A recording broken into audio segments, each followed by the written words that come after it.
जन्मला कसे वाढला कैसे घडला तुम्ही कैसे घडला तुम्ही कुठली स्वप्ने आकांक्षा हृदय जपता तुम्ही काय साधले काय हरपले सारे जाणून घ्याया सारे जाणून घ्याया हा सृजन वेद सृजन वेद सृजन वेद सृजन वेद सृजन वेद सृजन वेद सृजन वेद सृजन वेद सृजन वेद.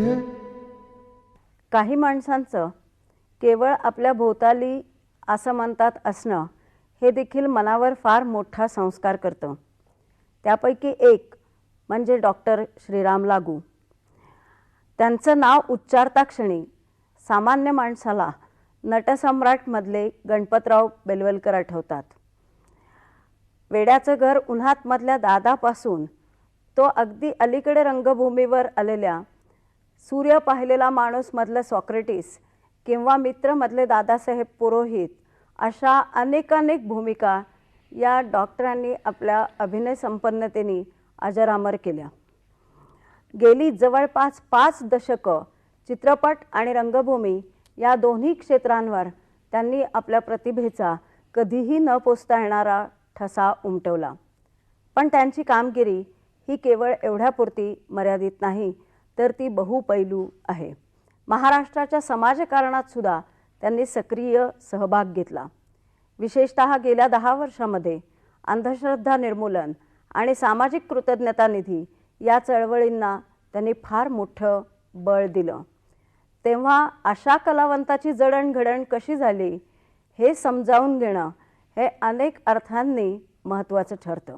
त्या दृष्टीने पहिला प्रश्न मला असा विचारावासा वाटतो की डॉक्टर, तुमचा जन्म हा एकत्र कुटुंबामध्ये झाला, तर या कुटुंबाचे काय संस्कार तुमच्यावरती झाले? म्हणजे तुमच्या घरामध्ये वाङ्मयीन वातावरण होतं का? एकत्र कुटुंब ही त्यावेळेला मुळी सर्वसामान्यपणे असलेलीच अस्तित्वात असलेली पद्धत होती. त्यामुळे त्याच्यापेक्षा काही वेगळं कुटुंब असतं ही त्यावेळेला कल्पना डोक्यात सुद्धा येण्यासारखी नव्हती. 5 भाऊ आहेत तर त्यांनी एकत्रच राहायचो ते असं गृहीत धरलेलं होतं. आणि माझा जन्म प्रत्यक्षामध्ये झाला तो सातारला झाला, कारण माझ्या आईचं माहेर सातारला असल्यामुळे आणि तिचं पहिलंच बाळणपण म्हणजे मी सगळ्यात असल्यामुळे तो तिकडे झाला.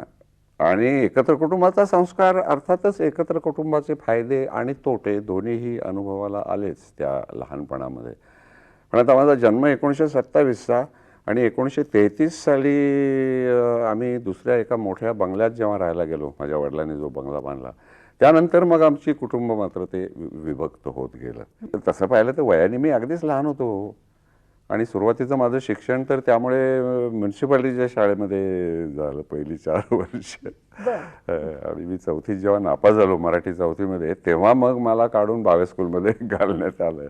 तुम्ही नापास झाला? नापास झालो, कारण रीतीप्रमाणे तो म्युन्सिपालिटीच्या शाळेत मला घालण्यात आलं. याचं कारण माझे वडील डॉक्टर होते आणि त्यांचा दवाखाना ज्या वाड्यामध्ये होत्या, बॅरिस्टर खाजगीवाल्यांचा वाडा मंडईपाशी जो आहे तो, तर त्याच वाड्यामध्ये म्युन्सिपालिटी नंबर 1 ची शाळा होती. त्यामुळे मला शाळेत पोहोचवणं आणि शाळेतून घरी आणणं हे वडिलांना फार सोयीचं होतं, म्हणून मला त्यांनी त्या शाळेत घातलं होतं. आणि 4 वर्ष मी जात होतो, शिकत होतो. आणि 4थ्या वर्षी जेव्हा नापास झालो 4थीमध्ये, तेव्हा त्यांना वाटलं की अरे इथे काहीतरी गडबड आहे. आणि मग हेडमास्टरनीच येऊन सांगितलं माझ्या वडिलांना की बघा या मुलगा हुशार दिसतोय, पण त्याला जर पुढे शिकवायचं असेल नीट तर त्याला जरा चांगल्या शाळेत घाला, तुम्ही या शाळेत ठेवू नका. पण तुमच्या भावाभावांमध्ये अजूनही खूप दृढ असं नातं आहे असं दिसतं? नाही, कारण मी साधारणपणे एकूण मला वाटतं लहानपणापासून माझी ही वृत्ती असली पाहिजे की मी रक्ताच्या नात्यापेक्षा सुद्धा भावनिक नातं कुणाशी जोडलं जातं याच्याचकडे माझं जास्त हे असायचं. म्हणजे उदाहरणार्थ आता माझा सख्खा भाऊ जो आहे तो माझ्यापेक्षा जवळजवळ 12 वर्षांनी लहान आहे. त्यामुळे त्याच्याशी माझं तेवढं दृढ नातं जुडणंच कठीण होतं. परंतु त्याच्या उलट माझा चुलत भाऊ जो आहे, जो आता मुंबईला श्रीकांत लागू जो आहे, तर तो माझ्यापासून माझ्यापेक्षा फार लहान नाही आणि त्यामुळे त्याचं माझं एकूण समानशील व्यसनेषु सख्यम म्हणतात तसं, त्यामुळे त्याच्याशी माझं खूपच जवळचं नातं आहे. आणि एकूण मी घरामध्ये सुद्धा असंच पाहतो आणि त्याच्यात काही मला फारसं गैर आहे असं मला वाटत नाही. त्यांनाच तुम्ही लमाण हे तुमचं आत्मकथनार्पण? नाही, तो माझा धाकटा सख्खा भाऊ. हां, तो माझा धाकटा सख्खा भाऊ. कारण मी जेव्हा प्रॅक्टिस बंद करून बाहेरच्या जगामध्ये उंडारायला गेलो त्यावेळेला माझं घर सगळं सांभाळलं ते त्याने सांभाळलं, अच्छा. माझ्या मुलांच्या सकट. हां, माझी मुलं सुद्धा त्यावेळेला, कारण माझी पत्नी नव्हती, 2 मुलं होती आणि ती काही फार मोठी नव्हती, शाळेत जाण्याच्या वयाची होती.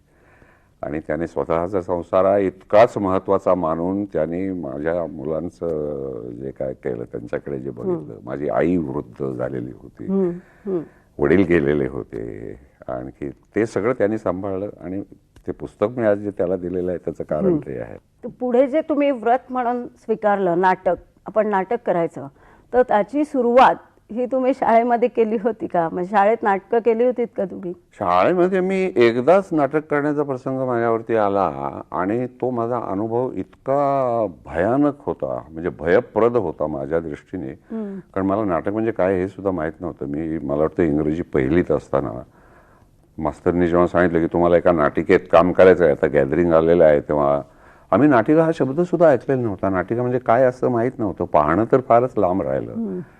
ते म्हटले काय नाही रे, आम्ही एक संवाद लिहितो, ते संवाद तुम्ही पाठ करायचे आणि ते लोकांच्या समोर म्हणून दाखवायचे. लहानपणी पाठांतर काय पटकन होतं, त्यामुळे ते आम्हाला त्याचं काहीच वाटलं नाही, आम्ही पाठ करायचो. पाठ पटकन झालं, संबंध एकांकिका पाठ झाली, कारण काय 15-20 मिनिटाची होती ती, तो प्रॉब्लेम नव्हता. पण प्रत्यक्ष स्टेजवर जेव्हा ती सुरू झाली आणि ते समोर प्रेक्षक बसलेले जेव्हा पाहिले तेव्हा मी इतका घाबरलो की मला एक शब्द आठवेना. पापा मी असा थरथर कापायला लागलो, अंगाला दरदरून घाम फुटला आणि मला काही बोलताच येईना कधी अजिबात. मास्तरने मला असं उचलून स्टेजवरती फेकला आणि मी असा उभा राहिलो लोकांच्या समोर थरथरत. आणि मग कसं कोणाच ठाऊक मला एकदम आठवलं. आणि मग आठवल्यानंतर मी जे बोलायला लागलो ते फक्त माझं एकट्याचं भाषण नाही, अख्खी एकांकिकाच मी म्हणून टाकली संबंध. पण त्याचा धसका मी इतका घेतला की मी अक्षरशः शपथ घेतली की इथून पुढे मी स्टेजवर पाऊल टाकणार नाही कधी, बाप जन्मी, काय वाटेल ते झालं तरी. देवाच्या पायावर हात ठेवून शपथ घेतली. त्यावेळेला मी देव मानत होतो. पण त्याची रिॲक्शन झाली म्हणायचं का काय मला माहिती नाही, परंतु आमच्या शाळेच्या गॅदरिंगची नाटकं अतिशय चांगली व्हायची. विशेषतः माजी विद्यार्थ्यांचा जो प्रयोग करायचे आमच्या शाळेचे मास्तर म्हणजे फाटक आणि परचुरे, हे 2 मास्तर आमची नाटकं बसवायचे. ते आजी विद्यार्थ्यांचं एक नाटक, माजी विद्यार्थ्यांचं एक नाटक. ते माजी विद्यार्थ्यांचा प्रयोग म्हणजे अप्रतिम व्हायचा आणि ते मी शाळेत जाऊन असता गॅदरिंगला जायचो, त्यामुळे बघायचो.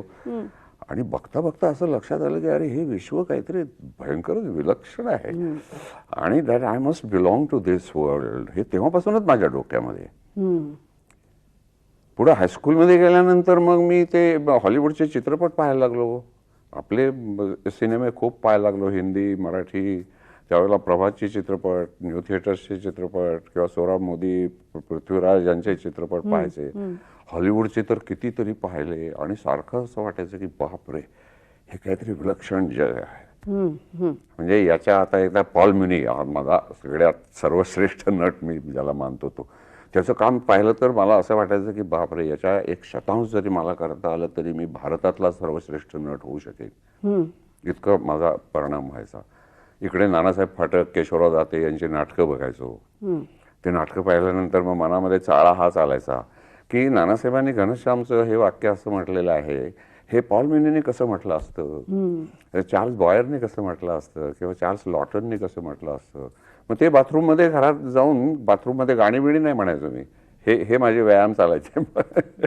बाथरूम सिंगिंगच्या ऐवजी बाथरूम ऍक्टिंग माझं चालायचं. पण हे तेव्हापासून डोक्यात घुमत होतं. पण प्रत्यक्ष स्टेजवर जायचं म्हटलं की नको, तिथे छाती धडधडायलाच लागायची. शेवटी मेडिकल कॉलेजमध्ये गेल्यानंतर मी अगदी हिया केला की आता राहावे ना, की आता काय काय होईल ते होईल, काय होईल, फार तर चक्कर येऊन पडीन ना स्टेजवरती, होऊन जाऊन करायचंच काम, म्हणून मी ते काम केलं. मी स्वतःच ड्रामा सेक्रेटरी होतो. गॅदरिंगचं नाटक, आत्र्यांचं नाटक होतं वंदे भारतम नावाचं, त्यातलं त्रिभुवनचं काम मी करत होतो. आणि ते काम मी अक्षरशः विंगेत असेपर्यंत माझ्या छातीत धडधडत होतं, माझी एंट्री येईपर्यंत.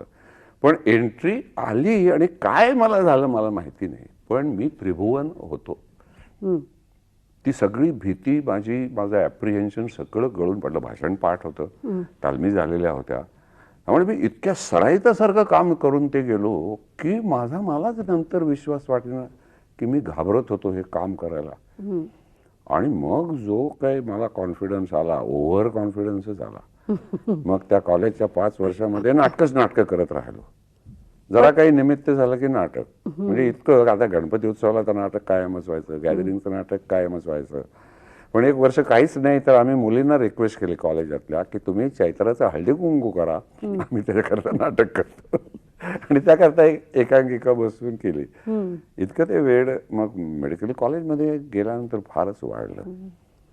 पण आई वडिलांचं प्रोत्साहन होतं का तुम्हाला? त्यावेळेला काही ऑब्जेक्शन नव्हतं, प्रोत्साहन असं नव्हतं. पण ठीक आहे, कॉलेजमध्ये आहे मी, त्यावेळेला क्रिकेट खेळायचो, म्हणजे त्यामुळे मी कॉलेजमध्ये काय हिरोच होतो. आणि मग मी MBBS झाल्यानंतर माझ्या पुढचा प्रश्न सामान्यपणे कसं असतं की डॉक्टर झाल्यावर आता प्रॅक्टिस कुठं करायची, काय करायची, स्पेशलायझेशन करायचं की नाही, असे प्रश्न असतात. माझ्या पुढे प्रश्न असा होता, आता नाटक कुठं करायचं. कारण डॉक्टर असल्यामुळे प्रॅक्टिस कुठं करायची ही चिंता नव्हती, दवाखाना घरचाच होता, तिथं जाऊन मी प्रॅक्टिस सुरू करणार. पण आता कॉलेजच्या नाटकात मला काम करता येणार नाही, मग आता नाटक कुठं करायचं. म्हणून मग पुण्यामध्ये प्रोग्रेसिव्ह ड्रामॅटिक असोसिएशन ही जी संस्था आहे, ही त्यावेळेला आम्ही सुरू केली. मी MBBS झाल्यानंतर. पण भालबा केळकर हो, तर भालबांचे आमचे कॉलेजची नाटकं भालबाच करायचे ना, त्यामुळे भालबांचा चांगला परिचय झालेला होता. अगदी वयातलं अंतर जर सोडून दिलं तर जवळजवळ दोस्ती म्हणता येईल इतकी झालेली होती त्यांची. त्यामुळे ते, मी आणि जयंत धर्माधिकारी असे तिसरे होते आमचे. ते असंच फर्ग्युसन मधून तो BA होऊन बाहेर पडला होता. त्याचाही प्रॉब्लेम हाच होता की आता नाटक कुठं करायचं. त्यामुळे तिघांनी येऊन आम्ही पुण्यामध्ये ही संस्था सुरू केली. त्यामुळे खंड असा माझा पुढं कधी पडलाच नाही. पण तुम्ही कविता नाही केल्या का कधी? कविता मी केल्या ना, ते काय मला वाटतं सगळेच जण करत असणार केव्हा ना केव्हा तरी, ते कविता करण्याचं वयच असतं. त्या मी केल्या, त्या अर्थात अगदीच नगण्य होत्या, म्हणजे त्या पुढे तुम्ही जी रूपवेध नावाची संस्था काढली, तर त्याच्याद्वारा कधी काव्यवाचनाचे प्रयोग तुम्ही करण्याचा एक प्रयत्न मला वाटतं केलेला होता. आणि कवितेबद्दलही तुम्हाला खूप आस्था आणि तो सर्वश्रेष्ठ प्रकार आहे असं तुम्ही मानता ना? तो मात्र पुढे डेव्हलप झाला बरं का. शाळेमध्ये म्हणजे कविता हा प्रकार म्हणजे मला डोकेदुखीच वाटायची. ते ज्या प्रकारे त्या शिकवल्या जायच्या कविता, त्यामुळे ते असेल कदाचित. परंतु पुढे मोठा होऊन मी जसजशा कविता वाचायला लागलो तसतसं मला त्या कवितांच्या बद्दल जास्त आस्था वाटायला लागली. आणि मग म्हणजे आज तर मी असं मानतो की साहित्यातला सर्वश्रेष्ठ प्रकार जर कुठला असेल तर तो कविता आहे. ही कविता जसं फार थोड्या अवकाशामध्ये खूप काहीतरी व्यक्त करू शकते, तसं मला सुद्धा या दिलेल्या अवकाशामध्ये खूप काहीतरी व्यक्त करता आलं पाहिजे. म्हणजे नाटकामध्ये लिहिलेलं नुसतं टेक्स्ट नव्हे, तर ज्याला रीडिंग बिटवीन द लाईन्स म्हणतात, की त्या ओळींच्या मध्ये जे लिहिलेलं आहे ते सुद्धा मला त्याच्यात भर घालता आली पाहिजे. हा सारखा माझा मग प्रयत्न राहिला, तो त्या कवितेच्या वेळामुळे राहिला. मर्ढेकर आणि पुशी रेगे वगैरे त्याच काळात लिहित होते ना, त्याच काळामध्ये लिहित होते. परंतु मला खरं म्हणजे त्यावेळेला मर्ढेकर हे अगदी पिपात मेले ओल्या उंदीर वगैरे असा टिंगलीचा विषय मानायचो मी त्यावेळेला. त्यावेळेला आमचे कवी म्हणजे कुसुमाग्रज, क्रांतीचा जय जयकार आणि पृथ्वीचे प्रेमगीत वगैरे ते वाचून आम्ही वेडे झालेले लोक. त्यामुळे मर्ढेकरांची आम्ही सुरुवातीला टिंगलच केली. पण मला अजून आठवतं की मर्ढेकर गेल्यानंतर सत्यकथेच्या एका अंकामध्ये गंगाधर गाडगिळांचा लेख आला, मर्ढेकर दुसरे केशवसुत या नावाने. आणि तो मी वाचला आणि मी म्हटलं बाप रे, आपण या माणसाकडे असं काहीतरी तुच्छतेने काय बघत होतो, हा भलताच ग्रेट माणूस दिसतोय. म्हणून मग मी मर्ढेकर वाचायला लागलो. पुशी रेगे, मग इंदिराबाई वगैरे ही सगळी मंडळी नंतर आली. परंतु आणि पुढे तुम्ही रेग्यांचा रंगपांचालिक पण करण्याचा एक प्रयत्न केला होता ना? हो हो, ते माझ्या मनामध्ये होतं. रेग्यांचं रंगपांचालिक वाचून मला विलक्षण आवडलं होतं. आणि त्याच्यातल्या प्रस्तावनेतलं त्यांचं जे पहिलं वाक्य आहे ते मला फार घुसून बसलं होतं की या तिन्ही एकांकिकांच्या मध्ये एक सूत्र आहे, ते शोधायचा मी खूप प्रयत्न केला आणि मला असं वाटलं ते मला सापडलंय. आणि म्हणून मला असं वाटलं की हे स्टेजवर सिद्ध करता जर आलं मला, हे जे रेग्यांचं वाक्य आहे की याच्यामध्ये एक सूत्र आहे, हे तर ते मी प्रयत्न केला पाहिजे. एक रंगकर्मी म्हणून माझं ते कर्तव्य आहे आणि चॅलेंजही आहे. असं म्हणून मी ते करायचा प्रयत्न केला. पण ते मला जमलं नाही, कारण माझ्या डोळ्यापुढे त्यावेळेला भक्ती होती. म्हणजे त्यातलं जे एक सूत्र मी जे मानत होतो, माझी कल्पना अशी होती की त्या तिन्ही याच्यामध्ये त्यातली जी स्त्री आहे किंवा जी नायिका आहे, त्या नायिकेची निरनिराळी अवस्था, तिच्या मनाच्या निरनिराळ्या अवस्था त्याच्यामध्ये 3 रंगवल्या गेलेल्या आहेत. तिच्या भोवतालचं वातावरण फक्त बदलत आहे आणि त्यामुळे ते काम फक्त एकाच बाईला द्यायचं ती तिन्ही नाटकामध्ये, आणि बाकी सगळी कास्टिंग बदलायची. बाकीचं सगळं वातावरण बदलायचं, नेपथ्य बदलायचं, सगळं बदलायचं. फक्त त्यात कॉमन असणार भक्ती बर्वे, ती तिन्ही कामं करणार आणि बाकी सगळे आम्ही सगळे जण आम्ही एकेका याच्यात काम करणार, जास्त नाही. पूर्वी रिपीट नाही होता कामा, असा काहीतरी तो माझा प्रयत्न होता.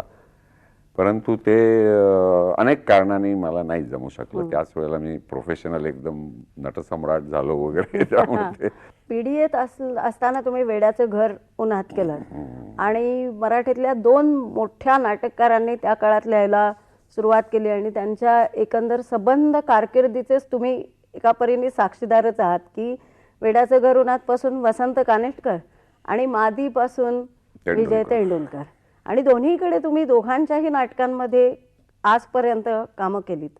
तर काय तुम्हाला त्या दोघांच्या मध्ये वाटतं भेद? हो, भेद म्हणाल तर एक मुख्य भेद मला जो दिसतो ना, तो असा की प्रतिभेच्या बाबतीमध्ये दोघेही मला वाटतं सारख्या उंचीचे आहेत. नाटक या प्रकाराकडे बघण्याचा दृष्टिकोन दोघांचा वेगळा दिसला मला. म्हणजे तेंडुलकरांचा दृष्टिकोन मला असा दिसला की मला जे भावतंय ना ते मी लिहिणार आहे. मला मानवी स्वभावाच्या किंवा मानवी जीवनाच्या ज्या पैलूचं दर्शन झालेलं आहे ते दर्शन मला या नाटकातून घडवायचं आहे. ते प्रेक्षकांना आवडेल की नाही हा विचार मला करायचा नाहीये. ते प्रेक्षकांना आवडावं अशी माझी इच्छा आहे, परंतु प्रेक्षकांना आवडावं म्हणून मी अमुक एक लिहिणार आहे हा विचार तेंडुलकरांना कधीही शिवला नाही, असं मला आजतागायत त्यांची नाटकं वाचून वाटतं. वसंतरावांना तो सुरुवातीला ऑब्व्हियसली शिवलेला नव्हता, ज्याने वेड्याचं घर उन्हात लिहिलं. वेड्याचं घर उन्हात नंतर देवांचं मनोराज्य लिहिलं आणि देवांचं मनोराज्याच्या फेल्युअर नंतर त्याने प्रेमा तुझा रंग कसा लिहिलं. आणि प्रेमा तुझा रंग कसाला जेव्हा त्यांना सक्सेस मिळाला, प्रचंडच सक्सेस, आणि ते नाटक चांगलं असून सक्सेस मिळाला, पण त्यानंतर त्यांच्या डोक्यामध्ये गणित हे बसलं की प्रेक्षक हा यातला महत्वाचा घटक आहे. तेव्हा प्रेक्षक गेले उडत असं म्हणून मला चालणार नाही.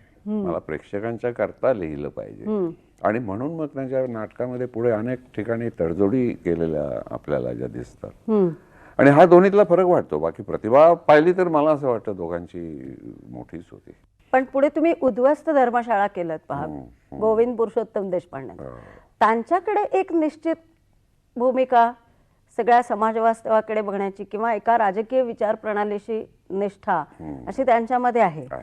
तर आता लेखकांनी अशी निष्ठा घेऊन लिहावं का? हे मी कोण सांगणार? लेखकाला जे वाटेल ते त्याने लिहावं. मी एवढंच बघणार की त्यांनी जे लिहिलेलं आहे ते नाटक आहे की नाही, का तो एक राजकीय थिसिस आहे. जर असेल तर मला त्याच्यात इंटरेस्ट नाही. मग तुझी विचारसरणी काही असेल. उद्ध्वस्त धर्मशाळामध्ये मला खरं म्हणजे ते राजकीय त्याचा काय म्हणायचं त्याला पार्श्वभूमी त्याची जरी राजकीय असली तरी ते नाटक राजकीय म्हणून मी बघितलंच नाही. मला असं वाटलं, म्हणजे मी त्याच्यात कुठेतरी मला वाटतं म्हटलं होतं, थोरोचं एक वाक्य आहे की if a soldier is walking out of step he is probably hearing a different drummer, असं वाक्य. आणि ते मला या विश्वनाथाच्या बाबतीत दिसलं होतं. श्रीधर विश्वनाथच्या बाबतीमध्ये हा एक असा मनुष्य आहे, हा एका फलटणीतून चाललाय, पण सगळी फलटण लेफ्ट राईट करत चालले, आणि हा मात्र चुकीचं पाऊल टाकून राईट लेफ्ट करतोय. आणि याचं कारण काय आहे? तर तो वाईट सोल्जर आहे म्हणून नव्हे, तर त्याला कदाचित एक वेगळा ड्रमर ऐकू येतोय. त्याचा ताल देणारा जो ड्रमर आहे तो वेगळा आहे. आणि अशा माणसाची फरफट या सगळ्या पलटणीमध्ये काय होणार? तर त्याला लॅक ऑफ डिसिप्लिन म्हणून त्याला हाकलला जाणार, त्याला पर्सिक्यूट केला जाणार. ते नेमकं मला श्रीधर विश्वनाथच्या बाबतीत झालेलं दिसलं. तर ते राजकीय कारणाकरता झालं आणि गोपूंचा राजकीय व्यासंग फार मोठा असल्यामुळे ते फार ऑथेंटिकली सगळं त्या नाटकामध्ये आलं. त्यामुळे ते राजकीय नाटक म्हणून गाजलं. पण मला असं वाटतं की ते केवळ राजकीयतेच्या पलीकडे जाणारं नाटक होतं. आणि अभिनयाच्या दृष्टीने सुद्धा त्याच्यामध्ये एक मोठं आव्हान होतं असं मला वाटतं की खूपच सबंध मोठं होतं. वेळ खूपच. तुम्ही हो, हो. खुर्चीवर बसून टेबलच्या भोवती बसून बोलताना म्हणजे ते त्याच्यामध्ये तर होतं. ते म्हणजे मला आता सांगायलाच पाहिजे हे की ज्यावेळेला हे नाटक मी वाचलं आणि मला आवडलं त्यावेळेला माझी अशी नेहमीची पद्धत आहे की माझे जे समवयस्क म्हणा किंवा माझ्यापेक्षा ज्येष्ठ मित्र श्रीपू भागवत, माधव मनोहर, पुष्पाबाई भावे वगैरे अशा लोकांना वाचून दाखवायचं आणि त्यांचं मत घ्यायचं. तर माधवरावांना मी जेव्हा हे नाटक वाचून दाखवलं तेव्हा ते म्हणले, अहो हे नाटकच नाही आहे. म्हणजे काय माधवराव? तर म्हणलं, अहो अर्धं नाटक एका टेबलाभोवती 4 माणसं बसून गप्पा मारतात, हे नाटक कसं होऊ शकतं? मुव्हमेंट कुठे आहे? म्हणले मुव्हमेंट. एक क्षणभर गप्पा बसलो. मी म्हटलं मुव्हमेंट म्हणजे यांना नेमकं काय म्हणायचं? फिजिकल हालचाल असं त्यांना म्हणायचं होतं. पण म्हटलं वैचारिक मुव्हमेंट असते की नाही, भावनिक मुव्हमेंट असते की नाही, ती तर म्हटलं मला या नाटकात प्रचंड दिसते. आणि तो सगळ्यात चौकशीचा जो भाग होता तोच त्या नाटकातला हायलाइट ठरला की जिथे ती 4 माणसं बसून बोलतायत नुसती, कुठेही कुणीही हालचाल करत नाहीये, तोच भाग त्या नाटकाचा महत्वाचा भाग ठरला. आणि असंच दुसऱ्या एका नाटकाने पण याच्यापेक्षा अगदी वेगळं त्याने तुम्हाला जनसामान्यांपर्यंत नेऊन पोचवलं आणि नटसम्राट हे त्यामुळे विशेष नाम एका अर्थाने राहिलंच नाही. म्हणजे ते सामान्य नाम म्हणूनच आता आपण वापरतो, ते म्हणजे शिरवाडकरांचं. नटसम्राट. पण पहा, शिरवाडकर त्याच्यामध्ये आपल्याला जास्ती मूलतः कवी म्हणूनच जाणवत नाहीत का? हो हो, अगदी अगदी कवी म्हणूनच जास्त जाणवतात. आणि पण कवी म्हणजे फार चांगल्या अर्थानं कवी. म्हणजे पूर्वी नाटककाराला सुद्धा कवी म्हणत असत. हो, म्हणजे तो कवी तत्वज्ञ, कुलगुरू. तो तत्वज्ञ जो असतो तो खरा कवी. नुसते 4 ओळीची 4 ओळ्या लिहिणारा कवी नव्हे. त्या अर्थानं काव्य तात्यासाहेबांच्या सगळ्या कवितेमध्ये मला ही म्हणजे त्यांच्या कवितेचा आवाका जर बघितला तर तो मोठा विलक्षण आहे. म्हणजे पृथ्वीचे प्रेमगीत, आणखी दुसऱ्या बाजूला त्यांची बाकी कितीतरी कविता पाहिल्या तर. आणि नटसम्राटमध्ये केवळ काव्यात्मक भाषा आहे म्हणून त्याला नाकारणारे जे लोक आहेत त्यांच्याशी मी अगदी बिलकुल सहमत नाही. कारण ती केवळ अशी कृतक काव्यात्मक भाषा नाही आहे, ती कुठेतरी जीवनाला फार खोल स्पर्श करणारी आणि तरीही काव्यात्मक भाषा आहे. अशा कितीतरी जागा त्या नटसम्राटमध्ये आहेत. म्हणजे नटसम्राट मी ज्यावेळेला आमच्या म्हणजे चांगलं नाटक आलं की वाचून दाखवायचं, त्यावेळेस मी दुबेकडे काम करायचो थिएटर युनिटमध्ये. गिधाडे वगैरे आमचं चालू होतं, आले अधुरे. तर म्हटलं चांगलं नाटक आलंय दुबेला, म्हटलं माझं फार चांगलं नाटक आलंय रे, हातात वाचूया का आपण? तो म्हटलं या की वाचा. म्हणून आम्ही वाचलं. वाचनामध्ये आमच्या कुमुदते मेहता, भक्ती बर्वे वगैरे हे सगळे लोक होते. आणि मला त्या लोकांनी वेड्यात काढलं. म्हणजे डॉक्टर हे कसलं नाटक तुम्ही इथं वाचताय? आपण प्रायोगिक नाटकं करणारे लोक आणि तुम्ही हे नाटक घेऊन इथे वाचायला आलात, म्हणजे कमाल आहे तुमची. म्हटलं बा मला तर हे फार मोठं नाटक वाटतंय. म्हणजे माझी खरं वाचताना अशी अवस्था झाली होती की मी ते नाटक घेऊन घरी आलो आणि वाचायला लागलो. आणि ते पहिलं भाषण वाचता वाचताच मी त्याच्यामध्ये इतका रंगून गेलो की मी माझ्या डोळ्यापुढं तो आप्पा बेलवकर अगदी स्पष्टपणे उभा राहिला त्या पहिल्या 15 मिनिटातच. त्याचं बोलणं, त्याचं चालणं, त्याच्या मिश्या, हाताचं टक्कल सगळं अगदी बारीक सारीक सगळं त्या डोळ्यापुढं उभं राहिलं. आणि इतका मी रंगून गेलो, मी दुबेला फोन केला ताबडतोब. दुबे म्हटलं माझ्याकडे अद्भुत काहीतरी आलेलं असं मला वाटतं, मी असलं काही अजून वाचलेलंच नाही नाटकाच्या प्रांतामध्ये. मी म्हटलं संपूर्ण वाचन झाल्यानंतर तुला आता फोन करतो, मी आता ठेवून देतो फोन, म्हणून पुन्हा ते वाचून कंप्लीट केलं. पण ते सुद्धा नाटक मेलोड्रामॅटिक आहे वगैरे अशी टीका त्याच्यावरती झाली. आणि त्याच्यामध्ये आमचे महेश एलकुंचवारही होते त्यावेळेला. त्यानंतर त्या नाटकाची जेव्हा फिल्म झाली तेव्हा ती फिल्म बऱ्याच मोठ्या प्रयत्नाने आम्हाला बघायला मिळाली. सरकारी प्रयत्नाने ती फिल्म झालेली होती आणि त्यामुळे ती दाखवणं याचा काही संबंधच नव्हता. ती फिल्म झाली आणि ती डब्यात पडून राहिली. कारण काय तर ती आर्काइव्ह करता केलेली फिल्म असं आम्हाला सांगितलं, ती दाखवणं करता नाही. पण आम्ही हट्ट धरून 2 वर्षानंतर आम्हाला ती फिल्म बघायला मिळाली. आणि त्यावेळेला योगायोगाने महेश तिथं होता, एलकुंचवार, की ज्याला ते नाटक मुळात आवडलेलं नव्हतं. तर म्हटलं चल फिल्म बघायला येत असलास तर चल. तो आला आमच्याबरोबर आणि त्यांनी स्पॉन्टेनियसली मला नंतर कॉमेंट ही दिली, डॉक्टर म्हणला आज मला या नाटकाची शब्दाची ताकद काय असते हे मला आज त्यातला शब्द जेव्हा मी आज ऐकला त्या मीडियम मधला, तेव्हा मला ही ताकद कळली. म्हणलं हे फार मोठं नाटक आहे असं मला वाटतं. ही कबुली त्यांनी त्यावेळेला दिली. आणि इलकुंचवारांनी असं म्हणणं याला फार म्हणूनच मी ते नाव घेऊन मुद्दाम तुम्हाला सांगितलं. यातूनच आता एक प्रश्न असा उद्भवतो की अलीकडे प्रयोगाबद्दल खूप बोललं जातं की नाटकाचा प्रयोग हा जास्ती खरा. नाटकामध्ये काय असलं पाहिजे तर थिएटर अधिक असलं पाहिजे आणि त्यामुळे संहितेला थोडं गौणत्व आलं तरी चालेल किंवा संहिता कमी महत्वाची असली तरी चालेल. तर असं वाटतं का तुम्हाला? असं म्हणजे मला तर मुळीच वाटत नाही. म्हणजे मी तात्यासाहेबांच्या इतकं टोकाला नाही जात की ते नाटक म्हणजे साहित्यच आहे, साहित्यच एक भाग आहे असं मी नाही मानत. परंतु नाटकामध्ये जर आशय काही व्यक्त होत नसेल तर ते नुसतं तिथे कवायत करण्यामध्ये मला काहीच इंटरेस्ट नाही नाटकामध्ये. अगदी निश्चितपणे नाटकामध्ये जितका सखोल आशय असेल ना तितकं ते नाटक जास्त मोठं होण्याचा संभव जास्त. अर्थात याचा अर्थ नाटकामध्ये सखोल आशय म्हणजे त्याचा प्रत्येक प्रयोग चांगलाच होईल असं नाही. प्रयोग चांगला वेगळाच बसवावा लागेल. म्हणजे नाटकाचं साहित्य मूल्य आणि त्याचं प्रयोग मूल्य ही दोन याचं फ्युजन झालं पाहिजे. परंतु साहित्य मूल्य नसलं तरी चालेल असं मात्र मी मानत नाही. आता नट म्हणून तुम्हाला ज्या भूमिकांच्या मध्ये यश मिळालं त्याच्यामध्ये ज्या शब्दप्रधान संहितांचा वाटा किती होता असं वाटतं तुम्हाला? कारण तुम्ही केलीत पहा, महेशचं सुद्धा आत्मकथा नंतर केलं. आत्मकथा हे तर अगदी अभ्यासाचंच म्हणजे वाङ्मयाच्या विद्यार्थ्यांनी अभ्यासलं पाहिजे असंच नाटक आहे ना. त्यामुळे म्हणजे खूप नाही आहे. तू म्हणतेस ते खरं आहे की शब्दोच्चाराची पद्धती म्हणजे एकूण वाचिक अभिनय ज्याला म्हणतात तो माझा पहिल्यापासूनच सगळ्यात स्ट्रॉंग पॉइंट आहे. आणि मी त्याच्यावर कामही खूप केलेलं आहे. कारण मला असं वाटतं की नाटकामध्ये सगळ्यात महत्वाचा भाग जर कुठला असेल तर तोच आहे. कारण तिथे काय आहे म्हणजे सिनेमामध्ये आम्हाला ॲडव्हान्टेज क्लोजअपचा असतो, शिवाय रेकॉर्डिंगचा असतो. नाटकामध्ये आम्ही एकदा थिएटरमध्ये प्लॅटफॉर्मवरती जाऊन उभे राहिलो स्टेजवरती, म्हणजे मग तो शेवटचा गॅलरीमध्ये बसलेला जो प्रेक्षक आहे त्याला सुद्धा माझं भाषण शब्द गेलं पाहिजे. आणि पहिल्या रांगेतल्या प्रेक्षकाला तर मी किंचाळतोय असं नाही वाटता कामा. बरोबर. या दृष्टीने स्वतःचा आवाज कमावणं याला थिएटरच्या याच्यामध्ये फारच मोठं आणि ते मी स्वतः मानणारा माणूस आहे. आणि मी त्याच्यावरती कामही खूप केलेलं आहे. तुम्ही पुस्तक पण केलंय वाचिक अभिनय पुस्तकही मी लिहिलेलं. आणि तुम्ही नाक कान घशाचे स्पेशलिस्ट. पण मग त्याचा तुम्हाला इकडे फायदा झाला का? खूपच फायदा झाला. पण त्यातली सुद्धा गंमत अशी आहे की हे मला माहित नव्हतं.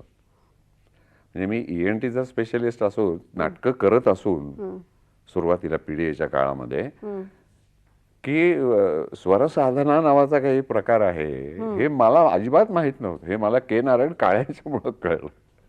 के नारायण काळे एक दिवस माझ्याकडे आले. मी दवाखान्यातच बसलो होतो म्हणजे माझ्या कन्सल्टिंग रूम मध्ये.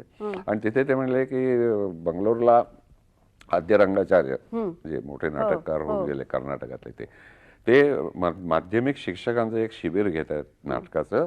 आणि तिथे तुम्ही व्हॉइस आणि स्पीच वरती जाऊन 6 व्याख्यानं द्यायची आहेत. 1.5 तासाचं एक व्याख्यान अशी 6 व्याख्यानं इंग्रजीत द्यायची आहेत. मी असा आव असून बघत राहिलो त्यांच्याकडे. म्हणले काळे काय बोलताय तुम्ही, मला हे काही माहिती नाहीये. व्हॉइस आणि स्पीच म्हणजे काय प्रकार आहे? म्हणले म्हणजे काय माहिती नाही म्हणजे काय, तुम्ही ENT स्पेशलिस्ट आहात, डॉक्टर, तुम्ही नट आहात, माहिती नसलं तर माहिती करून घ्या म्हणले. म्हटलं पण काय कशी माहिती करून घ्यायची तेही मला माहित नाही. गप्प बसा म्हणले, निघून गेले. दुसऱ्या दिवशी ब्रिटिश काउन्सिलच्या लायब्ररीतून त्यांनी व्हॉइस अँड स्पीच वरची 4 पुस्तकं आणून ती माझ्या पुढे टाकली. हे वाचा. आणि मी ती वाचली आणि ते ENTचाच विषय होता त्यामुळे मला समजायला अजिबातच अडचण गेली नाही. पण नंतर मी ती व्याख्यानं तयार केली, ती व्याख्यानं दिली, ती तिथे गाजली वगैरे, तो भाग वेगळा. पण त्यानंतर मी खरा त्याच्यावरती अभ्यास सुरू केला. आणि मग मी असं म्हटलं की अरे हा फारच महत्वाचा विषय आहे आणि तो आपण जन्मभर करत राहायला पाहिजे. गायकाला जसा जन्मभर रियाज करत राहावं लागतं जर त्याचा आवाज चांगला ठेवायचा असेल तर, तसा तो नटालाही करायला पाहिजे. आणि तो करण्यामध्ये गायनाचा फार उपयोग होतो हे मला कळलं. आणि मला गाण्याची आवड जन्मतःच असल्यामुळे मला आता त्याचा उपयोग भयंकर होतो. म्हणजे माझ्या आवाजाचा रियाज करण्याची पद्धत म्हणजे किशोरी आमोणकर किंवा वसुंधरा कोमकली किंवा मालिनीबाई राजूरकर यांचं गाणं लावायचं, त्यांच्या पट्टीशी माझी पट्टी जुळते म्हणून, आणि त्यांच्या बरोबर गात फिरायचं. असं तुम्ही रोज असं मी रोज 1.5 ते 2 तास करतो. रोज रोज म्हणजे जेव्हा मोकळा असेल तेव्हा. पण हा माझ्या रियाजाचा भाग आहे. आता मी व्यायामशाळेत जाणं रोज असं नाही म्हणता येईल. मी तो जेव्हा शक्य आहे तेव्हा मी जातो, तो करतो. तसंच हा माझ्या रियाजाचा भाग आहे. आता इकडे तुम्ही एक विधान नेहमी करता नटाच्या संदर्भात, आणि विशेषतः चांगल्या नटाला काय आवश्यक आहे याच्या संदर्भात तुमचे 2 अगदी लाडके शब्द आहेत. एक म्हणजे नट हा ॲथलीट असला पाहिजे, म्हणजे बलोपासक असला पाहिजे, आणि दुसरा म्हणजे तो चिंतक असला पाहिजे, म्हणजे फिलॉसॉफर पण असला पाहिजे. तर चिंतक असला पाहिजे म्हणजे नेमकं काय? ॲथलीट फिलॉसॉफर अशी संज्ञा जेव्हा मला शंभू मित्रांनी सांगितली ना, की हा नट, त्याने मला 2 मंत्र दिले. मंत्रच म्हणतो मी त्यांना, कारण ते मी आजतागायत जपत असतो. तुला माहिती आहे का म्हणले ॲक्टर म्हणजे काय असतं? ते म्हटलं काय? ते म्हणजे actor has to be an athlete philosopher. म्हणजे त्याची बॉडी ॲथलेटिक पाहिजे आणि त्याचं मन, त्याची बुद्धी ही फिलॉसॉफरची पाहिजे. म्हणजे त्यांनी तत्वचिंतक असलं पाहिजे या अर्थाने तो फिलॉसॉफर नव्हे. त्यांनी तत्वज्ञानाची पुस्तकं लिहिली पाहिजेत किंवा तत्वज्ञानावर ट्रिटाईज लिहिला पाहिजे असं नव्हे. पण एखादा तत्वचिंतक ज्या अर्थानं जीवनाबद्दल चिंतन करतो, मनन करतो, त्याचं निरीक्षण करतो, त्या अर्थाने त्यांनी सतत जीवनाबद्दल विचार करत राहिलं पाहिजे. जीवनाच्या जितक्या विविध अंगांचं त्याला दर्शन घडू शकेल, त्याच्या अंतश्चक्षूंना तेवढं त्यांनी सतत घडवत राहिलं पाहिजे. जीवनाच्या कुठल्याही अंगाकडे त्यांनी पाठ फिरवता कामा नये, कुठल्याही अनुभवाकडे त्यांनी पाठ फिरवता कामा नये. या अर्थानं तो फिलॉसॉफर पाहिजे. आणि ॲथलीट पाहिजे याचा अर्थ तो बॉडी ब्युटिफुल वाला पाहिजे असं नव्हे, परंतु त्याचं शरीर त्याच्या ताब्यात पाहिजे, ते चपळ पाहिजे, ते डौलदार पाहिजे, ते कुरूप असता कामा नये. या अर्थाने तो ॲथलीट पाहिजे. आणि म्हणून तो ॲथलीट फिलॉसॉफर असला पाहिजे. आणि त्याच्या पुढचा मंत्र त्यांनी मला जो सांगितला तोही तितकाच महत्वाचा आहे, की ते म्हणतात ॲक्टरला you are the instrument and you are the player. हे फक्त ऍक्टरलाच दिलेलं आहे. बरोबर. वाद्यही आहात आणि वाद्यही तूच आहेस आणि वाजवणाराही तूच आहेस. तर आता बघ तुझ्या वाद्याचं काय करायचं ते तुझ्या हातात आहे. तू नुसता वाजवणारा चांगला असून भागायचं नाही. तुझ्या वाद्याची काळजी तुलाच घ्यायला पाहिजे. म्हणजे काय, तुझ्या शरीराची काळजी तुलाच घेतली पाहिजे. आणि हे दोन्ही मग माझे ते मंत्रच झाले. आणि त्याकरता जे जे काय करावं लागेल ते मग आपण केलं पाहिजे. त्याकरता नियमितपणा आणला पाहिजे. त्याकरता खाण्यापिण्यावर नियंत्रण ठेवलं पाहिजे. व्यायाम वेळच्या वेळी केला पाहिजे. वाचन भरपूर केलं पाहिजे. गाणं भरपूर ऐकलं पाहिजे. सुदैवाने मला या सगळ्या गोष्टींची मुळातच आवड होती. त्यामुळे मला त्याकरता प्रयत्न नाही करावा लागणार. म्हणजे मला खरं म्हणजे क्रेडिट घ्यायचं तर एकाच गोष्टीचं, की मी माझी तब्येत इतकी बरी राखू शकलो इतक्या वर्ष. बाकीचं सगळं मला उपजतच आवडतच होतं. त्यामुळे मला त्याच्याकरता काय कष्ट पडले नाहीत. पण आपल्याकडचे किती नट ही अशा तऱ्हेची साधना करतात सध्याची, गेल्या दशकात तर, की वाचतायत अन्य साहित्य प्रकारात काय झालंय? उलट मी असा प्रश्न विचारू इच्छितो की आपल्याकडले किती नाटककार अशा चॅलेंजिंग भूमिका लिहित आहेत की जे नटापुढे खरोखरच काहीतरी आव्हान उभं करत आहेत. कारण नाटकं जर आपण पाहिली तर मला वाटतं 99% नाटकं अशी लिहिली जातात की त्याच्यामध्ये नटासमोर काही आव्हानच नाही. तू बोल, माझी काय वाक्य आहेत ती बोल, म्हणजे तुझं काम होऊन जात आहे. किंवा नट स्वतःची सुद्धा वाक्य बोलतात, खूपच बोलतात. म्हणजे ती स्वतःची बोललेली खपून जातात. अशी जिथं परिस्थिती आहे. आणि नटांना तुम्ही जर अशी आव्हानं दिलीच नाही तर नट त्या दिशेने प्रयत्न करणार कशा करता? आपली सगळी गुणवत्ता कसाला लागेल अशी भूमिका तुम्हाला मिळाली आहे का आतापर्यंत? मिळाली नसावी, कारण ज्या अर्थी मी अजून काहीतरी काम करतोय, शोधतोय काहीतरी, त्या अर्थी. आणि मला असं वाटतं की सगळीच्या सगळी गुणवत्ता एका भूमिकेमध्ये पणाला लावावी लागेल अशी शक्यता मला दिसत नाही. मला दिसत नाही अशी शक्यताच. कारण एकूण मी जर बऱ्यापैकी नट असेल तर माझी इक्विपमेंट अनेक व्यक्तिरेखांना पुरून उरेल एवढी असलीच पाहिजे, तरच मी चांगला नट म्हणून तिथे नांदू शकेन. नाही तर फक्त मी एकच एक भूमिका फक्त केली आणखी बस, त्याच्यानंतर मग माझं काहीच चांगलं झालं नाही, तर मग मी फारच मर्यादित कुवतीचा नट मानला गेला पाहिजे. आणि दुसरं एक असं की अमुक एका भूमिकेने किंवा तुम्ही करत असलेल्या पात्राने तुमच्या स्वतःच्या व्यक्तिमत्वातच काहीतरी बदल घडलाय, असं झालंय का आतापर्यंत? असं नाही म्हणता येणार. म्हणजे पॉल मिनीचं जसं ते तुझ्या डोक्यात असेल तर त्याचं तसं व्हायचं प्रत्येक भूमिकेमध्ये. पण मी तसा खूप अलिप्तपणाने काम करणारा माणूस आहे. म्हणजे मी भूमिकेशी समरस होणं वगैरे जे आहे ते मी अजिबात मानत नाही. भूमिकेशी समरस वगैरे झालं तर फार डेंजरस आहे ते काम. तेव्हा तसलं काही करायचं नसतं. भूमिकेशी समरस झाल्याचा भास करायचा, भास निर्माण करायचा असतो. त्यालाच तर अभिनय म्हणायचं ना. म्हणजे मी ऍक्टर्सना धंदेवाई खोटं बोलणारे लोक म्हणतो, प्रोफेशनल लायर्स. म्हणजे काय तर जे सर्वांगाने सातत्याने 3 तास खोटं बोलतात की मी आप्पा बेलवलकर आहे, मी श्रीराम लागू नाही. हे सर्वांगाने 3 तास जो मनुष्य सातत्य खोटं बोलत राहू शकतो तो मोठा नट. क्षणभर जरी लोकांना वाटलं की अरे हा आप्पा बेलवलकर नाही, हा श्रीराम लागू आहे, तर मग तो नट मोठा नाही. आणि हे प्रत्येक भूमिकेच्या बाबतीत झालं पाहिजे. आणि हे व्हायला तंत्राची मदत विलक्षण असते असं माझं स्वतःचं मत आहे. आणि म्हणजे या बाबतीत मी स्टॅनिस्लावस्कीशी अगदी सहमत आहे. स्टॅनिस्लावस्कीने असंच म्हटलेलं आहे, तंत्राचा बळीजाव किती असला पाहिजे, तंत्र किती प्रमाणामध्ये वापरलं पाहिजे. तर तंत्र इतक्या प्रमाणात वापरलं पाहिजे की ते तंत्र हा वापरतोय असं सुद्धा लोकांना वाटतं कामा नये.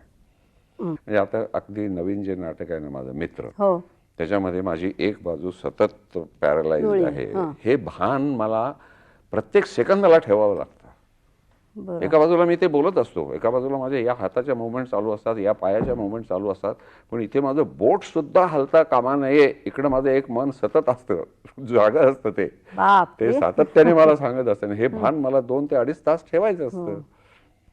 तुम्हाला थोडंसं कदाचित न आवडणाऱ्या भागाकडे आपण येऊ, तो म्हणजे चित्रपट. तो तुमच्या आयुष्यातला एक मोठाच नाही, मला न आवडणार असं नाहीये, ते उलट आहे. म्हणजे पहिल्यांदा सुरुवातीला मी जो भारावून गेलो तो चित्रपट पाहूनच. आणि ज्या वेळेला मला पहिलं चित्रपटाचं बोलावणं आलं सुरुवातीचं, त्यावेळेला मी जाऊ शकत नव्हतो. I have nothing against films, असा गैरसमज करून घ्यायचा नाही. मला ज्यावेळेला माझं वेड्याचं घर वगैरे ज्यावेळेला क्लिक झालं त्यावेळेला माझ्याकडे अनंत माने डायरेक्टर, शांताराम बापू आणि बालजी पेंढारकर यांच्याकडून ऑफर्स आलेल्या होत्या. त्यावेळेला मी पुण्यामध्ये प्रॅक्टिस करत होतो आणि मला चित्रपटात जाणं शक्य नव्हतं. कोल्हापूरला जाऊन 15-15 दिवस शूटिंग करा वगैरे असं मला शक्य नव्हतं, म्हणून मी त्यावेळेला त्या नकार दिला. पण ज्यावेळेला मी व्यावसायिक नट झालो त्यावेळेला सिनेमा माझ्या डोळ्यापुढे होताच. आणि सिनेमामध्ये सुद्धा आपल्याला काहीतरी भव्य दिव्य करायचं आहे हीच कल्पना डोक्यात होती. पण एकूण आपल्या सिनेमाचं स्वरूप असं निघालं की जिथे मला त्यांना काही नव्हतं त्यांच्याजवळ, मला भव्य दिव्य करून दाखवायला ऑफर करण्यासारखं त्यांच्याकडेच काही नव्हतं. हिंदी फिल्मकडे, मराठीकडे सुद्धा. त्यामुळे अजूनही इतक्या वर्षानंतर लोक मला पिंजऱ्यातला गुरुजी म्हणूनच ओळखतात.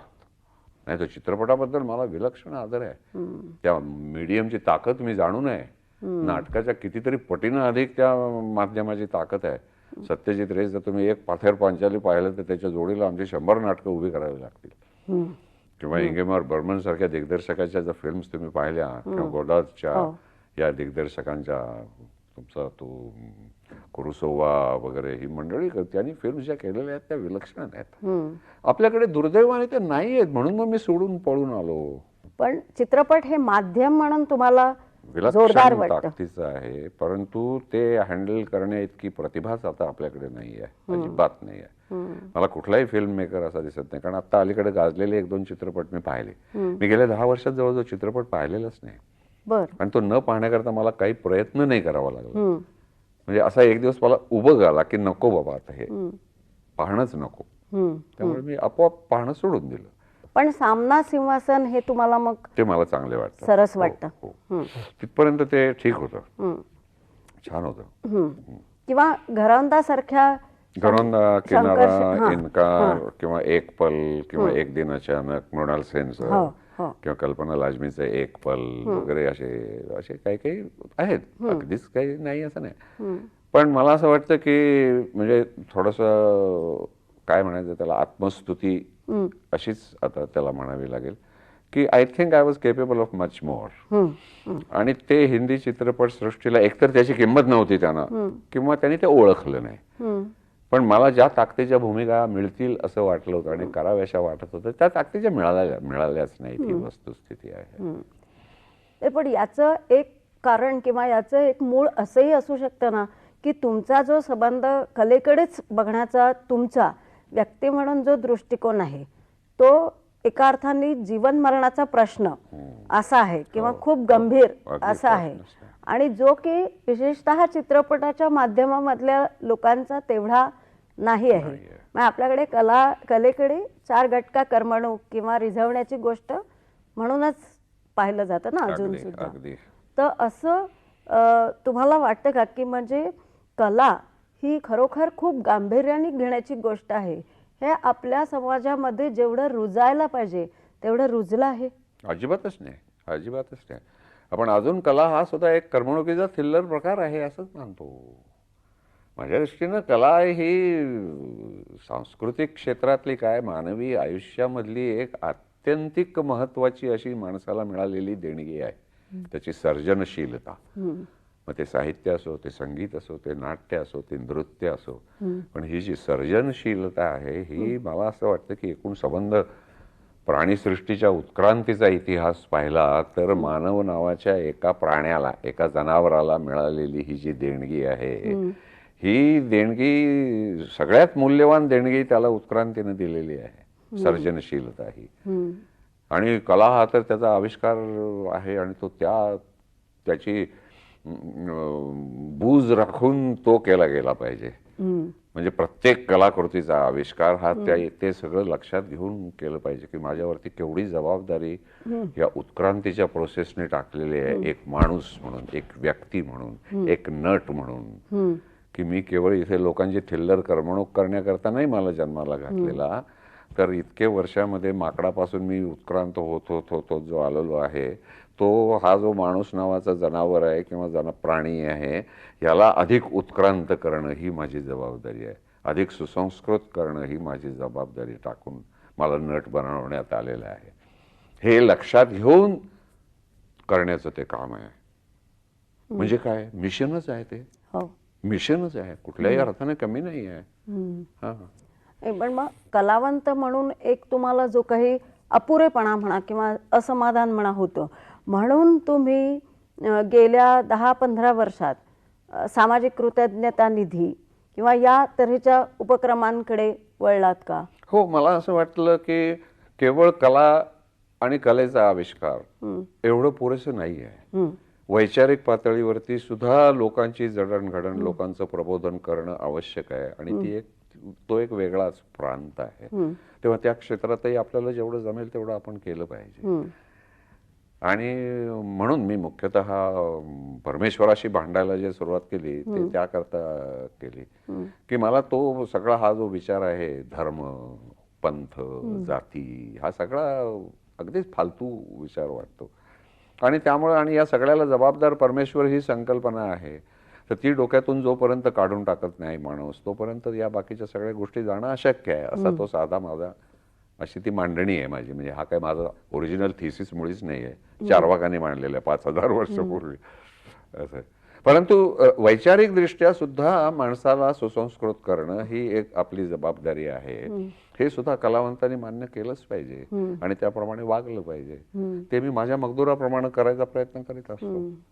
आता तुम्ही महाराष्ट्रामध्ये निरनिराळ्या भागामध्ये निरलसपणे जे लोक काम करतात आणि विशेषतः तरुण कार्यकर्ते, तर त्यांना तुम्ही त्या सामाजिक कृतज्ञता निधीच्या द्वारा मदत करता.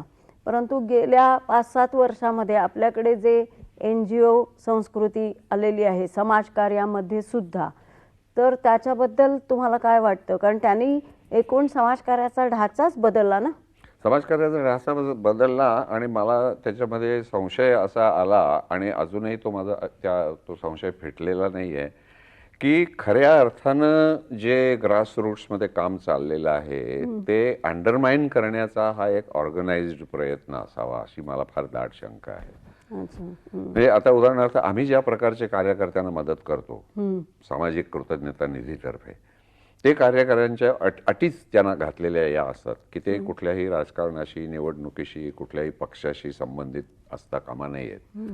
त्यामुळे NGO मधल्या कुठल्याही कार्यकर्त्याला आमच्याकडून मदत मिळणं हे शक्यच नाहीये. तो कार्यकर्ता स्वतंत्रपणे त्याचं स्वतःचं जे काही कार्यक्षेत्र आहे, मग ते आदिवासीमध्ये काम करत असेल, देवदासींच्या मध्ये काम करत असेल, वेश्यांच्या मुलांच्या करता शाळा चालवत असेल, किंवा वेठबिगारांच्या करता काम करत असेल, असंघटित मजुरांच्या करता काम करत असेल, अशा पण ते त्याचं काम स्वतंत्र असलं पाहिजे. तसंच अंधश्रद्धा निर्मूलन चळवळ ही सुद्धा गेल्या दशकामध्ये खूप कामं आणि खूप समाजाच्या अगदी खालच्या स्तरापर्यंत ग्रामीण भागामध्ये जाऊन, आणि तुम्ही सुद्धा जागोजागी जाऊन व्याख्यानं देता, लोकांच्या मध्ये जाता, त्यांच्याशी बोलता.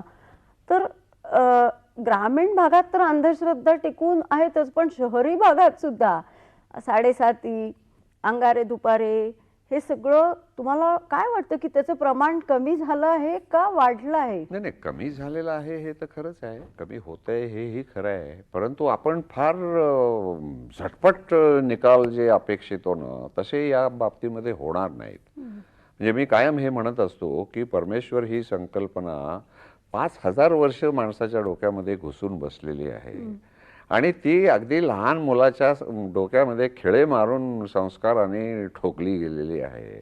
ती जायला 500 वर्ष तरी लागतील की नाही. जी कल्पना 5000 वर्ष माणसाने संस्कार आणि पोरांच्या डोक्यामध्ये घुसवलेली आहे ती जायला. बरं, विज्ञानाचा उदय झालेला आता जेमतेम 400-500 वर्ष होत आहेत. विज्ञानाचा उदय जोपर्यंत झालेला नव्हता तोपर्यंत सगळीकडे आनंदी आनंदच होता.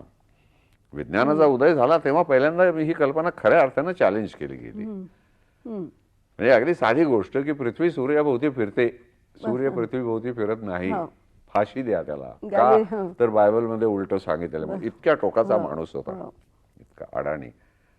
तर हे अडाणी पण जायला लागलेला आता फक्त 400-500 वर्ष झालेली आहेत. आणि तुम्ही 5000 वर्ष ती संकल्पना मानत आलेला की जिच्या अस्तित्वाचा कसलाही पुरावा तुम्हाला 5000 वर्षात मिळालेला नाही, आणि तरी सुद्धा ती आहे असं तुम्ही धरून चाललेले आहात. तर ती नाही असं सिद्ध करायला आम्हालाही 5000 वर्ष लागतील कदाचित, पण ती लागतील. अनेक वर्ष, अनेक पिढ्या ते करावं लागेल. म्हणून आम्ही, आमचा ऑडियन्स जो असतो ना तो तरुण पिढीचा असतो. म्हणजे मी तिथं पोरांना सांगतो शाळा कॉलेजातल्या की हे मी मुद्दाम तुम्हाला सांगायला इथे आलेलो आहे की तुमच्यावर ही जबाबदारी आहे की तुमच्या मुलाच्या डोक्यामध्ये तुम्ही हे भरवू नका. तुमच्या डोक्यामध्ये तुमच्या आईबापांनी भरवलेलं आहे हे मला माहिती आहे, पण तुम्हाला जर हा विचार पटत असेल तर तुमच्यावरती जबाबदारी आज ही आहे की तुम्ही तुमच्या मुलांच्या डोक्यामध्ये हे भरवू नका, हा संस्कार करू नका. कारण हे ते लहानपणापासून जे ठोकले ना की बघा, अंथरुणात शिव केली तर देव रागावतो, सकाळी उठून दात घासले नाहीत तर देव रागावतो. अरे सगळं देव देव देव देव आणि तो रागावतच असतो सारखा. पण देव बक्षीस पण देतो ना. तो बक्षीस देतो म्हणजे तो लाच खातो. देवळात गेल्यानंतर आम्हाला जर तिथे पैसा ठेवला नाही, जर आम्ही परत आलो तर तो पुजारी आम्हाला जाऊ देत नाही. म्हणजे भ्रष्टाचाराची सुरुवात कुठे होते तर आमच्या देवळातच होते. तर देवाला सुद्धा जर आम्हाला पैसा टाकावा लागतो तर आमचे राज्यकर्ते म्हणजे तर देवाचे प्रतिनिधी असतात ना. राजा म्हणजे कोण? देवाचा प्रतिनिधी. मग त्याला आम्हाला खंडणी द्यायलाच पाहिजे, म्हणजे लाच द्यायला पाहिजे. म्हणजे भ्रष्टाचार हा एक शिष्टाचार होऊन बसतो तो असा. त्याची सुरुवात तिथेच आहे. पण आता पहा की तुम्ही बुद्धिप्रामाण्यवाद हा अगदी कडकडीतपणे मांडता, आणि दुसरीकडे आपण असंही म्हणतो की श्रेष्ठ कला किंवा कलेचा आविष्कार हा आपल्याला असा आनंद देतो की तो एक मोठा आध्यात्मिक अशा प्रकारचा अनुभवच आपल्याला जणू काही गाणं ऐकून किंवा नाटक बघून किंवा तुमची नाटकं बघताना आम्हाला सुद्धा येतो. आध्यात्मिक हा पोंगळ शब्द नका वापरू, मला काही त्या शब्दाचा नीट अर्थ कळत नाहीये. आणि आध्यात्मिक म्हटलं म्हणजे एकूण ते परमेश्वर, आणखीन परलोक वगैरे या सगळ्या कल्पनांशी तो जोडला जातो, म्हणून मी त्याला भोंगळ म्हणतो. मला तो आनंद जो होतो तो अवर्णनीय आनंद आहे, पण मी त्याला आध्यात्मिक वगैरे म्हणायला काही तयार नाही. तो मला एक्सप्लेन करता येत नाही, पण तो मला जो काय आनंद होतो तो विलक्षण आनंद असतो. मी त्या क्षणी या जगामध्ये नसतो. कुमार गंधर्वांचं गाणं मी पहिल्यांदा जेव्हा ऐकलं तेव्हा अक्षरशः मी तो अनुभवलेला आहे की मी इथं नव्हतोच, जिथं बसलो होतो तिथे मी कुठेतरी हवेमध्ये तरंगत होतो. पण त्याला आध्यात्मिक वगैरे काय म्हणायचं. आणि मी पुन्हा पुन्हा हे सांगत असतो की परमेश्वर हा निर्मिक अशी जी फुल्यांनी कल्पना मांडलेली आहे की त्यांनी या सगळ्या विश्वाची निर्मिती केलेली आहे. या कल्पनेशी आमचं भांडण नाही. ठीक आहे, असला तर असेल, तो आहेच असं नाही. आमचं भांडण जे आहे ना ते नवसाला पावणाऱ्या देवाशी आहे. आणि आज माणसाच्या डोक्यात असलेला जो देव आहे तो मुख्यतः नवसाला पावणारा देव. मी जर त्या देवाची प्रार्थना केली नाही तर तो मला पाप देईल. अरे हा काय विचार आहे. तो देव म्हणजे काय, कोणी तलाठी वगैरे आहे काय की त्याला जर मी 4 आणे दिले नाही तर तो मला 7-12चा उतारा देणार नाही. मग त्या देवाला किती तुम्ही डिव्हॅल्यू करणार. तो म्हणे रागावतो, तो जर प्रसन्न झाला तर माझं कल्याण करणार. हे काय आहे, मग हा कसला देव तुमचा. पण त्या बाजूचे लोक असतात ना ते असं म्हणतात की हा सगळा जो प्रांत आहे ना तो मुळी बुद्धीच्या पलीकडचाच आहे. तर आता बुद्धी प्रामाण्याच्या पलीकडे असे काही अनुभव असू शकतात का. असणार की हो. मग त्यांचं काय करायचं. आता गंमत अशी आहे की मी म्हटलं मगाशी त्याप्रमाणे 500 वर्षापूर्वी पृथ्वी सूर्याभोवती फिरते का सूर्य पृथ्वीभोवती फिरतो हे माहित नव्हतं नाही का. आपण असं धरून चाललो होतो की तो सूर्य त्याच्या 7 घोड्याच्या रथात बसतो आणि असा पूर्वेकडून पश्चिमेकडे वगैरे जातो. ही गोष्ट आज आपण नाकारलेली आहे ना. विज्ञानाने एवढी प्रगती केली आहे ना. मग तशीच प्रगती आणखीन विज्ञानाची होतीये ना. विज्ञानाचा असा दावाच नाही की आम्हाला सगळं सत्य कळलेलं आहे. सगळं सत्य कळलंय ते तुमच्या अध्यात्माला कळलेलं आहे. त्याला आणखीन आता काही कळायचं राहिलेलंच नाहीये. असं झालंय ते. विज्ञान असं म्हणतंय नम्रपणाने की मी सत्याच्या शोधात आहे. मला सगळं सत्य कळलंय असा माझा मुळीच दावा नाही. मी सत्य शोधतो आहे. ते शोधता शोधता मला आज तुम्ही जे विचारताय, आज मला ज्या प्रश्नाचं उत्तर माहिती नाहीये तसं मला उद्या सापडेल, 100 वर्षांनी सापडेल. तुम्ही लमाण या तुमच्या जो नाट्य प्रवासाचा आलेख तुम्ही पुस्तक रूपाने मांडलेला आहे त्याच्यामध्ये तुम्ही मॉडरेट असा फार चांगला शब्द वापरला आहे की नेमस्त राहतो आपण आणि त्यामुळे पूर्ण वेळ त्याला वाहून घेऊन असं आपण काही करत नाही. मग ते नट असो, कार्यकर्ता असो, काहीही असो. आपण कुठल्याही क्षेत्रामध्ये आपलं पाहण आपले तेच झालेले आहे. म्हणजे तुम्ही एकूण सगळे नोबेल प्राइजचा जर आढावा घेतला तर तुमच्या लक्षात येतं किती लोकांनी भारतातल्या नोबेल प्राइज मिळवलेला. म्हणजे आयुष्यभर एखाद्या गोष्टीला कुठलीही असेल गोष्ट मग ती त्याला अगदी वाहून घेणं. आणखीन एक तर दोन्ही गोष्टी होतात. म्हणजे एक तर त्या माणसामध्ये टॅलेंटही प्रचंड पाहिजे आणि ही समर्पणाची वृत्ती पण पाहिजे. अशा दोन्ही गोष्टी पाहिजेत. एक अखेरचा प्रश्न मी विचारते की हा जो सगळा नेट धरून ज्याला राहणं म्हणतो किंवा आपल्याला जो ध्यास वाटतो तो ध्यास जन्मभर घेणं आणि त्याच्यासाठीच जगणं ही जी काय वृत्ती आहे ती वृत्ती घेऊन आतापर्यंतचं आयुष्य व्यतीत करणं ह्यात आता या टप्प्यावर असताना तुम्हाला स्वतःकडे बघून काय वाटतं की आपण श्रेयपूर्ण जगलो असं वाटतं का. हो, मी तर असं मानतो की मला ज्या प्रकारे जगावंसं वाटत होतं त्या प्रकारे मी जगलो. मी काही फार मोठं काम केलं किंवा मी मराठी रंगभूमी सोडा जागतिक रंगभूमी माझ्या डोळ्यापुढे असते. त्या हिशेबात जर पाहिलं तर माझं काम कदाचित अगदी नगण्य असेल. परंतु मी जे केलं ते माझ्या सदसद विवेक बुद्धीला स्मरून आणि मला जे पाहिजे ते मी करत राहिलो. मग त्याचे जे काही वाईट परिणाम असेल तेही मी भोगले. माझ्या वाट्याला जे आलं ते मी भोगलं. त्यामुळे मला अजिबात, आणि मी तुला सांगू का, मी थोडासा शास्त्राचा म्हणजे मेडिकल शास्त्राचा विद्यार्थी असल्यामुळे मी लाईफ टाईम मध्ये मी विचार नाही करत. मी इव्होल्युशनरी टाइम मध्ये विचार करतो. आणि त्यामुळे मी माझा असा विचार असतो की आपण कोण, हे विश्व केवढं, त्या विश्वामधला पृथ्वी हा एक क्षुद्र ग्रह. त्या क्षुद्र ग्रहाचा इतिहास किती वर्षाचा, तर काहीतरी 500 कोटी वर्षाचा. त्यातली 350 कोटी वर्ष ही मुळी आमची ॲनिमल किंगडम. आणि त्या ॲनिमल किंगडम मध्ये माणसाचं आयुष्य किती, तर 10-11 लाख वर्ष. आता त्याच्यामध्ये 11 लाख वर्षामध्ये जी अनंत माणसं निर्माण झाली त्यातला मी एक कण, म्हणजे जुहूच्या वाळवंटावर जेवढी वाळू आहे ना त्या वाळू मधला मी एक कण. मी सुद्धा नाही, पृथ्वी हा एक कण असं म्हणूया. इतकं ते क्षुद्र आहे सगळं. काय माझ्या लाईफ टाईमला काय अर्थ काय मला सांगतात. त्या कोट्यवधी वर्षांच्या हिशेबामध्ये माझं आयुष्य, आता समजा मी अगदी 100 वर्ष जगलो किंवा गांधी म्हणत असतात तसं 125 वर्ष जगलो. It is nothing, not even a fraction of a second. हम्म, इव्होल्युशनरी टाइम मध्ये विचार केला तर हम्म, मग असं वाटतं की माणसाला जसं आयुष्यभर जगावं असं वाटेल ना तसं त्यांनी जगावं. हम्म, व्हॉट डज इट मॅटर? हम्म, तुमचे एथिक्स वगैरे या सगळ्या गोष्टी घडून पडतात तिथे. हम्म, ही जी एक माणसाच्या आयुष्याबद्दलची इनेव्हिटेबिलिटी, अटळता जी काही आहे ना, त्याच्यामुळे हे सगळं घडून पडतं. हम्म.